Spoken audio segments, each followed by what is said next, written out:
नमस्कार, आप देख रहे हैं BSTV और मैं हूं आपके साथ विवेक पांडे। छत्तीसगढ़ की सियासत में इतिहास एक बार फिर से वर्तमान से टकरा गया है। पूर्व सीएम भूपेश बघेल के एक बयान ने ऐसा सियासी तूफान खड़ा किया कि मुगल दरबार से लेकर विधानसभा तक बहस छिड़ गई। भूपेश बघेल ने अपने बयान में मुगलों और बीजेपी सरकार की तुलना की और सियासत गर्मा गई।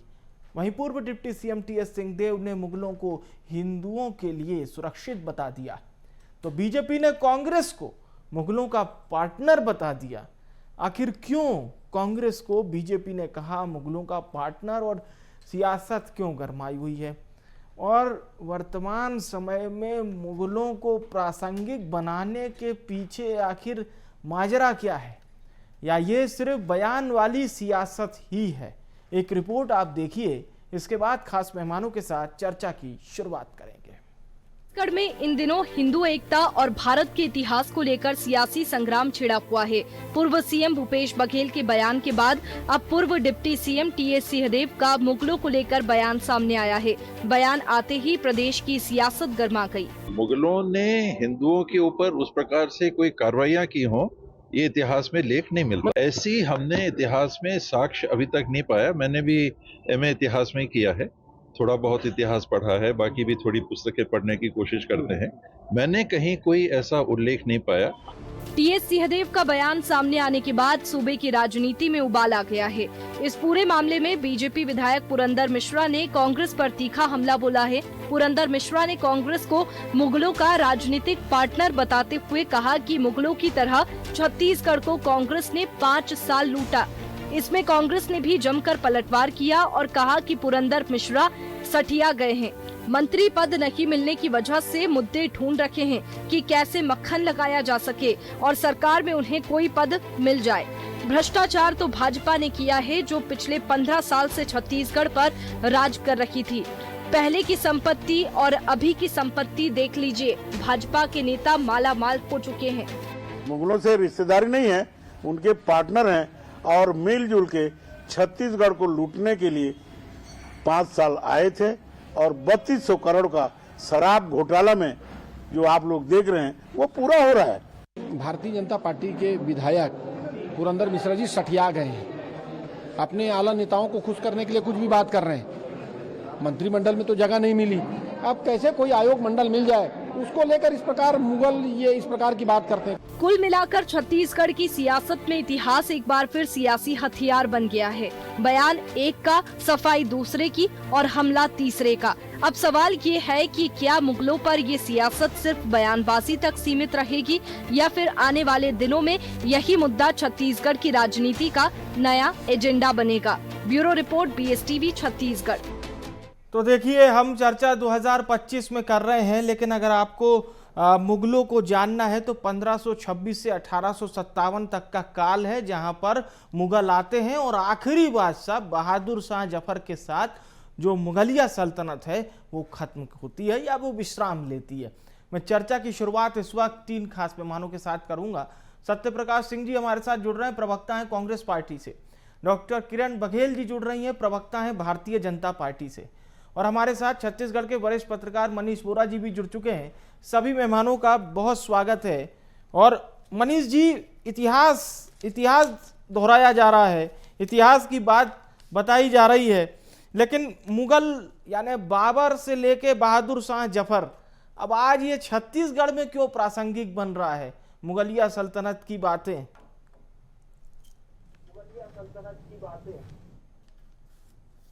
मनीष जी। आप सवाल फिर से दोहराएंगे, मैं सुन नहीं पाया। मनीष जी, मैं सिर्फ यही जानना चाह रहा हूँ, ये जो मुगल कालीन बातें हैं, इसका आज हमारे छत्तीसगढ़ की राजनीति में क्या लेना देना है? क्यों ये प्रसंग इस तरह से छाया हुआ है, या ये सिर्फ बयानबाजी वाली बात है और ज्यादा कुछ नहीं? देखिए, छत्तीसगढ़ में मुगल सल्तनत को लेकर के जो बातचीत हो रही है, मुगलों को लेकर के जो बातचीत हो रही है, उसके मूल में भूपेश बघेल के बयान को लिया जा रहा है और उसके साथ साथ TS सिंहदेव ने भी जो अभी बयान दिया उसको भी लिया जा रहा है कि TS सिंहदेव ने ये कहा है कि जो अभी जो है मुगलों ने कभी हिंदुओं के ऊपर में कोई ऐसा अत्याचार किया, इसका कोई इतिहास देखने को नहीं मिल रहा है। और भूपेश बघेल ने वर्तमान सरकार की तुलना जो है मुगल सरकार से की। तो ये जो स्थितियां निकल करके आ रही है, जिस प्रकार से ये तुलना कर रहे हैं, निश्चित रूप से देखिए छत्तीसगढ़ की राजनीति में यदि कोई बहुत बड़ा मुद्दा बनेगा या इसका कोई बड़ा असर होगा, ये तो मुझे नहीं लगता वर्तमान में देख करके। लेकिन हाँ, एक चीज ये जरूर है कि इस प्रकार की बातें कहना या इतिहास को लेकर के वर्तमान सरकार को कटघरे में खड़ा करना, निश्चित रूप से कि नया उन्होंने लेकर के आया है। भूपेश बघेल जी ने कहा है कि यदि मुगल के उस पे हैं तो सरकार भी जो है उसी तरीके से व्यवहार कर रही है। निश्चित रूप से देखिए ये चीजें मुझे लगता है कि कतई जायज नहीं है। इस बात को समझना चाहिए, कांग्रेस को समझना चाहिए। चलिए रुक करते हैं। सत्य प्रकाश जी, आप लोगों को क्यों मुगल कालीन बातें बतानी पड़ रही है? नहीं विवेक जी, देखिए अगर हम 2014 के बाद से बात करें, खैर छोड़िए, मैं 2014 भी छोड़ दीजिए, आप अभी कल परसों की बात ही कर लेता हूँ और अपने ही प्रदेश की बात कर लेता हूँ। जिस तरह से चीज़ें हुई जो परसों, और वो वीडियो पूरे देश में जिस तरह से प्रचारित हो गई, विदेशों तक वो वीडियो वायरल हो चुका है, तो क्या वो छत्तीसगढ़ का मान बढ़ा रही है? क्या उससे छत्तीसगढ़ का सम्मान हुआ है? क्या उसे ये दिखता नहीं है कि जो हमारा देश है सर्वधर्म संभव, वो क्या हुआ है, या उसकी जो एक भावना थी उसको तार तार किया गया है?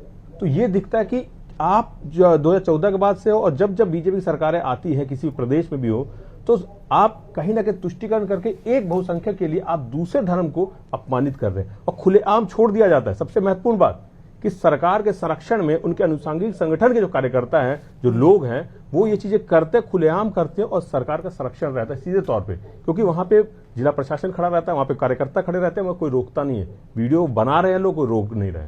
तो इसी से दिखता है। अब देखिए, मैं एक उदाहरण आपको बताऊं। अब जब मुगलों की बात होती है, एक मैं उदाहरण आपको देना चाहूंगा विवेक जी। अगर मैं बात करूं जो हिस्ट्री ऑफ इंडिया किताब, उसके 6th एडिशन में क्या है, राणा संगा की मृत्यु के बाद जब सिंहासन पर उनकी धर्मपत्नी बैठती है, करुणावती सिंहासन बैठी, उनका नाम होता है करुणावती। जब उनके यहाँ पे बहादुर शाह ने हमला किया होता है, तो हुमायूं को राखी भेजती है कि आप मेरी रक्षा कीजिए भाई के तौर पे, और हुमायूं किसी कारणवश पहुंच नहीं पाते, मगर वो बाद में पहुंचते हैं और बहादुर शाह से उनका जो राजपाट लेके वापिस नाबालिग जो उनके उदय सिंह जो उनके पुत्र रहते हैं, क्योंकि करुणावती कहीं ना कहीं आत्महत्या कर लेती जोहर करके, और उनको जो नाबालिग पुत्र रहते हैं उसको सिंहासन में बैठा देते हैं। तो ये दिखता है कि जो मुगल राज भी थे ना, वो सर्वधर्म को लेकर चलते थे, सर्वधर्म का सम्मान करते थे। और आपको जय सिंह का उदाहरण पता ही होगा, जो औरंगजेब की सेनापति थे वो, और शिवाजी महाराज की जो 1966 में जो हमला करते हैं 1965 में, उसमें सेनापति रहते हैं, और शिवाजी को हराया जाता है, समझौता किया जाता है, पुरंदर की जो संधि थी हर किसी को मालूम होगा। तो ये जो मुगलों के जो काल है ना, उससे स्पष्ट दिखता है कि उस समय भी सर्व धर्म को लेकर चला जाता था, उस समय सभी धर्मों का सम्मान होता था। पर आज ऐसी चीजें क्यों हो रही है? 2014 के बाद से चीजें बढ़ क्यों रही है? अगर मैं माइनॉरिटीज की बात करूं, ये एनसीआरबी का डाटा बताता है देश का कि 2019 के बाद से 6% जो है हमले बोल दीजिए या अत्याचार बोल दीजिए, वो बढ़ गए हैं माइनॉरिटीज के ऊपर। तो ये मैं नहीं बोल रहा हूं, ये एनसीआरबी का डाटा बताता है। तो इसी से दिखता है कि हर जगह अगर आप मंदिर मस्जिद के नीचे अगर वोट बैंक की राजनीति करेंगे, अगर आप मंदिर मस्जिद को वोट बैंक के तौर पर इस्तेमाल करेंगे, और मस्जिद और हिंदू धर्म की बात करेंगे, और कहीं ना कहीं कब्रिस्तान और जो हमारे जो हिंदू धर्म के जो जहां पे दफनाया जाता है उसकी बात करेंगे, तो इस तरह की चीजें होंगी। तो आप ये कहीं ना कहीं तुष्टिकरण करके कहीं ना कहीं आप भाई तो भाई से लड़ाना, जाति धर्म को लड़ाना, ये जो राजनीति करना चाहते हैं ना, ये कहीं ना कहीं हमारे देश में जहर घोला जा रहा है। माइनॉरिटी असुरक्षित है, आप ये कह रहे हैं। डॉक्टर किरण जी का रुख करते हैं। बताइए किरण जी, ऐसा क्या आप लोगों ने, सत्य प्रकाश जी कह रहे हैं कि भाई नफरत का बीज बो दिया कि 2014 के से लेकर 19 तक ये हमले बढ़े माइनॉरिटीज पर, फिर 19 से लेकर 24 तक हमले और बढ़ गए।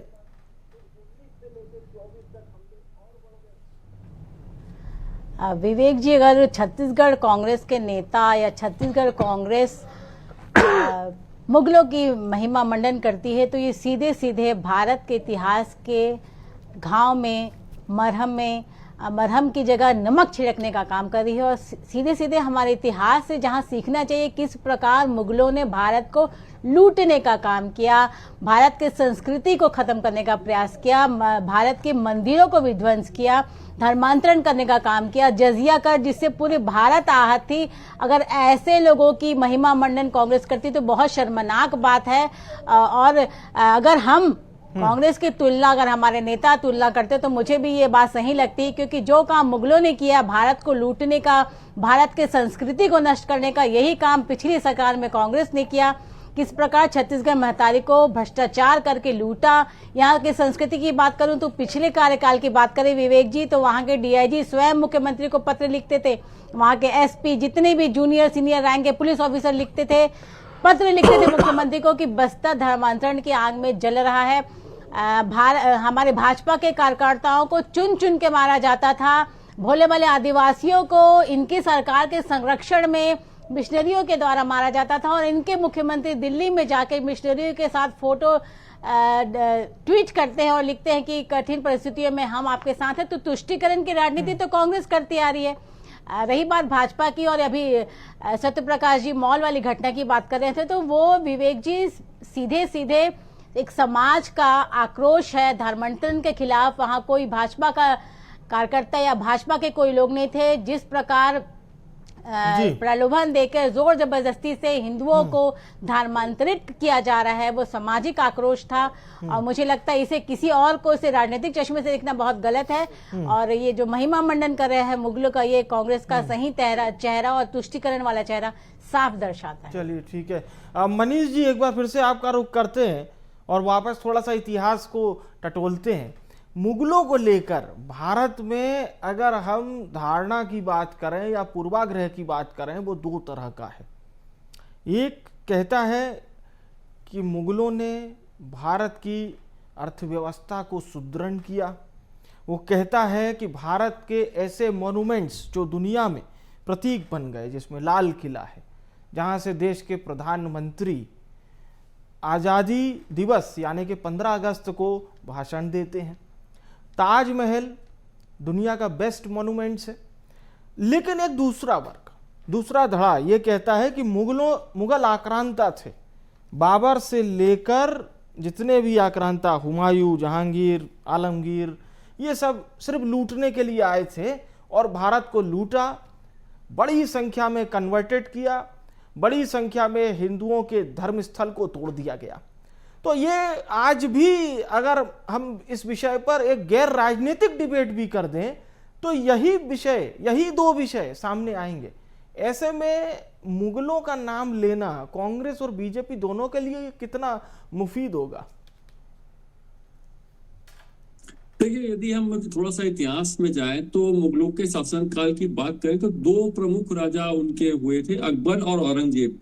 औरंगजेब के जब शासन काल था तो औरंगजेब के शासन काल में जो है वो हिंदुओं पर अत्याचार होने के कुछ वो मिलते हैं, जिसमें यदि हम मानना जाए तो कुछ मंदिरों को तोड़ के वहां पर मस्जिद बनाने के भी आरोप जो है ऊपर है। उसमें सबसे महत्वपूर्ण है काशी विश्वनाथ का मंदिर और मथुरा में केशव देव राय का मंदिर। इन दो मंदिरों को तोड़कर वहां पर मस्जिद बनाने का काम उन्होंने किया था। इस प्रकार के उनपे वो है। और उसके साथ यदि बात करें तो वहां पर उन्होंने बड़ी संख्या में धर्मांतरण का भी काम किया था। मगर यदि अकबर के शासन काल को देखें तो अकबर के शासन काल में धर्मनिरपेक्षता थी। वहां पर हिंदुओं को भी बड़े, जिसमें टोडरमल को आप देख सकते हैं, उनको बड़ा पद दिया गया था। और भी इस प्रकार के उदाहरण देखने को मिलते हैं।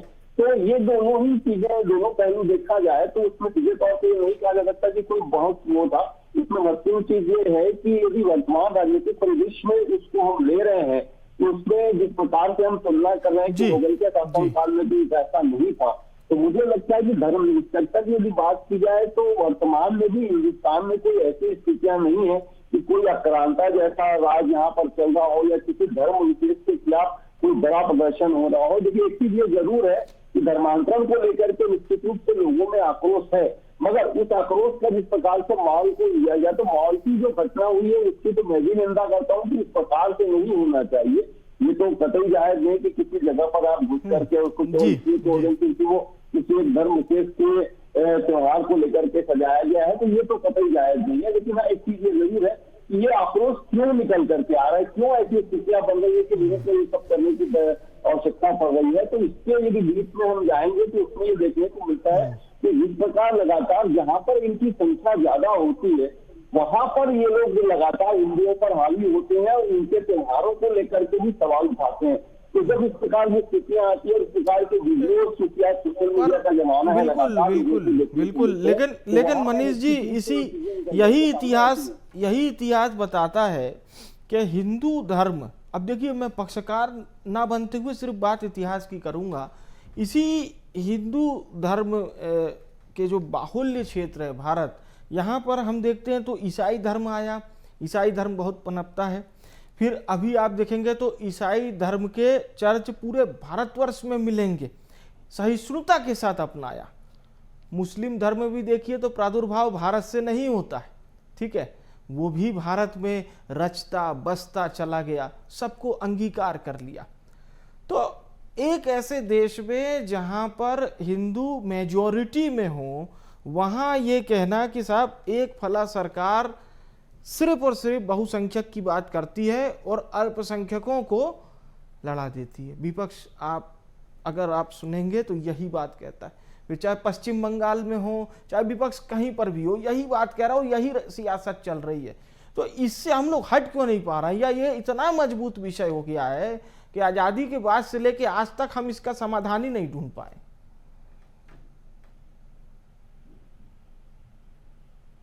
मनीष जी, क्या इतना मजबूत हो गया है ये विषय?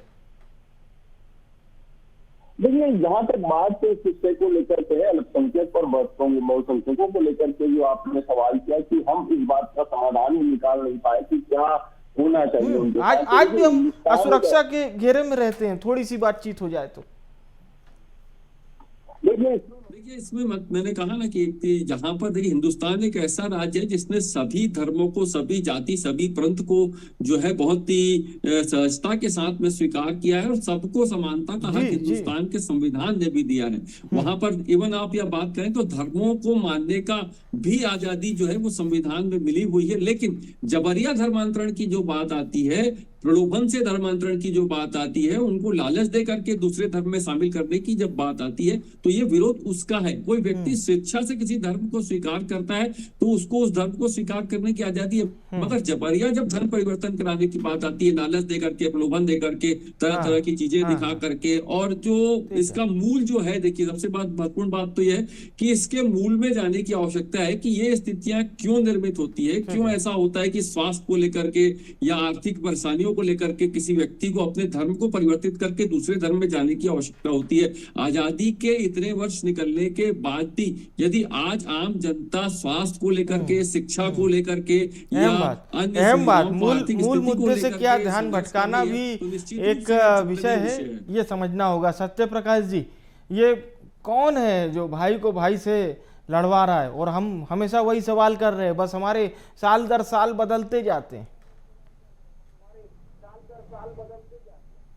देखिए विवेक जी, ये कोई बताने की जरूरत नहीं है। 2014 से पहले अगर आपने ऐसी कुछ चीजें सुनी हो या पढ़ी हो या इस तरह की घटनाएं हो या इस तरह की डिबेट्स कितनी हुई हो, ये आप निकाल लीजिए, आपको खुद मालूम चल जाएगी। हर दूसरे तीसरे एक हफ्ते बाद आपको इस तरह की डिबेट्स करनी पड़ती है। तो क्यों करनी पड़ती है? ऐसा क्या हुआ पिछले 8-10 साल में कि ये डिबेट ज्यादा हो रही है या ऐसी घटनाएं ज्यादा हो रही है? तो इसी से प्रतीत हो जाता है। अब देखिए, अभी एक मनीष जी ने बात की कि जहां पे ये अल्पसंख्यक बहुसंख्यक रहते हैं वहां पे त्योहारों का सम्मान नहीं करते, तमाम चीजें उन्होंने बोली। तो मैं, विवेक जी आप भी जानते हो, मनीष जी भी जानते होंगे, मोदी जी का हम सब ने वो इंटरव्यू देखा था चुनाव के समय, पिछले चुनाव के समय, जब मोदी जी बोलते थे कि मैं बचपन में जहां रहता था मेरे आसपास सारे अल्पसंख्यक लोगों का घर था और ईद में मेरे यहाँ खाना नहीं बनता था, सेवैया आ जाती थी, सारी चीजें आ जाती थी, तो हमारे घर खाना ही नहीं बनता था। तो उस समय मोदी जी खुद बोल रहे कि मैं तो सुरक्षित था। तो आज ऐसा क्या हो गया कि समाज असुरक्षित हो गया? आज ऐसा क्या हो गया कि समाज में इस तरह की जहर घोला जा रहा है? क्योंकि मोदी जी खुद ये बात बताते हैं कि मैं तो सुरक्षित था, खाना भी खाता था उनके यहाँ, त्योहार बनाता था उनके साथ। तो ये दिखता है कहीं ना कहीं आप तुष्टिकरण कर रहे हैं। और एक चीज मैं बोलना चाहूंगा, तुष्टिकरण जो कहना चाह रहे हैं, तुष्टिकरण क्या वो नहीं था क्या? सबसे बड़ा अगर उदाहरण देखा जाए इतिहास में, यूपी में जो बाबरी मस्जिद गिराया गया वो सबसे बड़ा तुष्टिकरण था। वो उसमें अगर देखा जाए बीजेपी के नेता हो, जनसंघ के नेता हो, तमाम इनके अनुसांगिक संगठन के लोग शामिल थे, वो तुष्टिकरण नहीं था क्या? अगर मैं और बात कर ले तो आपको श्यामा प्रसाद मुखर्जी ने जो अल फसल के साथ जो सरकारें बनाई, बंगाल में हो या सिंध प्रांत में हो, क्या वो तुष्टिकरण नहीं था क्या? जब आडवाणी जी 4 जून 2005 को जाते हैं पाकिस्तान और जिन्ना की तारीफ करते हैं, तो क्या वो तुष्टिकरण नहीं था क्या? 2009 में एक बायोग्राफी आती है जिन्ना के ऊपर, उसका लेखक कौन होता है? पूर्व विदेश मंत्री और वित्त मंत्री अटल सरकार में जसवंत सिंह, वो किताब लिखते हैं जिन्ना के ऊपर। क्या वो तुष्टिकरण नहीं था क्या? तो ये दिखता है कि तुष्टीकरण की राजनीति आपको सूट करती है। आंध्र में आपके गठबंधन में है जो सरकार, आपकी जो केंद्र सरकार उनके सारे चल रही है, तो ईडब्ल्यूएस को माइनॉरिटी की तरह अलग रिजर्वेशन मिला हुआ है। गोवा में आप बोलते हैं बीफ सप्लाई रुकेगी नहीं, केरल में आपके लोग बोलते हैं बीफ सप्लाई रुकेगी नहीं, मेघालय में तो मंत्री जी बोल रहे हैं इनके कि भाई हमारे ज्यादा बीफ खाइए। तो आपको राज्य के हिसाब से भी आप तुष्टीकरण करते हैं कि किस राज्य में किस तरह की तुष्टीकरण हमको करनी है। तो इस तुष्टीकरण का सबसे बड़ा उदाहरण तो इन्हीं का चलता है। और एक चीज मैं बोलना चाहूंगा, देखिए व्हाट्सएप यूनिवर्सिटी का ज्ञान है, इसलिए मैं इसको कहीं ना कहीं काटने के लिए आपको जवाब देना चाहता हूं। जो किरण बघेल जी ने अभी बोला यहाँ पे कि जाजिया के बारे में बात की, ये सबसे जो भ्रमित किया जा रहा है, एक मिनट विवेक जी, सबसे जो भ्रमित किया जा रहा है, इसलिए आपका प्रतिष्ठित चैनल, आप एक वरिष्ठ पत्रकार है, मणि जी बैठे, 1560 से लेकर 1605 तक अकबर का शासन रहा, 45 साल। 1560 में 1562 में 2 साल में जाजिया को कहने निलंबित कर दिया जाता है, हटा दिया जाता है अकबर के द्वारा। और बोला क्या गया अकबर के द्वारा, ये इन अकबरी में लिखा हुआ है कि ये कहीं ना कहीं रिलीजियस डिस्क्रिमिनेशन बेस्ड है, ये टैक्सेशन का सिस्टम, इसको हटाया जाएगा। ये सभी धर्म को कहीं ना कहीं बांटने के लिए किया गया है। तो किरण जी को हटा बात दिया रखने का, मगर बीजेपी व्हाट्सएप कैसे करती है, जी, जी। जाजिया करते थे इन लोग। तो ये दिखता है। बात ये हो रही है कि सांप्रदायिकता किसी के समय थी, किसी के समय नहीं थी, ये कैसे पता चलेगा कि आप लोगों ने मामले को, माहौल को असुरक्षित माना? तो विवेक जी, सत्य प्रकाश जी आप तो खुद इतने पुराने पत्रकार हैं, आप निकाल के देख लीजिए। आपको चलिए जवाब ढूंढ लेते हैं। किरण जी का जवाब जरूरी है, आप तो बोलिए, बड़े पत्रकार जी हैं। विवेक जी, अभी हाल ही में जो बांग्लादेश में चल रहा है उस पर इनके नेता, कोई भी वरिष्ठ नेता का एक भी वक्तव्य नहीं आ रहा है। आप देख सकते हैं तुष्टीकरण कौन कर रहा है। इनके ही नेता, एनडीए गठबंधन के नेता स्टालिन का एक वक्तव्य आता है कि हिंदू वायरस है, इनको खत्म करना चाहिए। इनके ही बड़े नेता राहुल गांधी सांसद के सभा में कहते हैं कि हिंदू हिंसक है। तो तुष्टीकरण, अल्पसंख्यक बहुसंख्यक वाली बात कौन करता है, ये तो पूरी जग जाहिर है। बहरहाल हमारी जो सरकार है, हमारी मोदी जी की सरकार है, वो सबका साथ, सबका विश्वास और सबके साथ पर आधारित, मूल मंत्र पर आधारित है।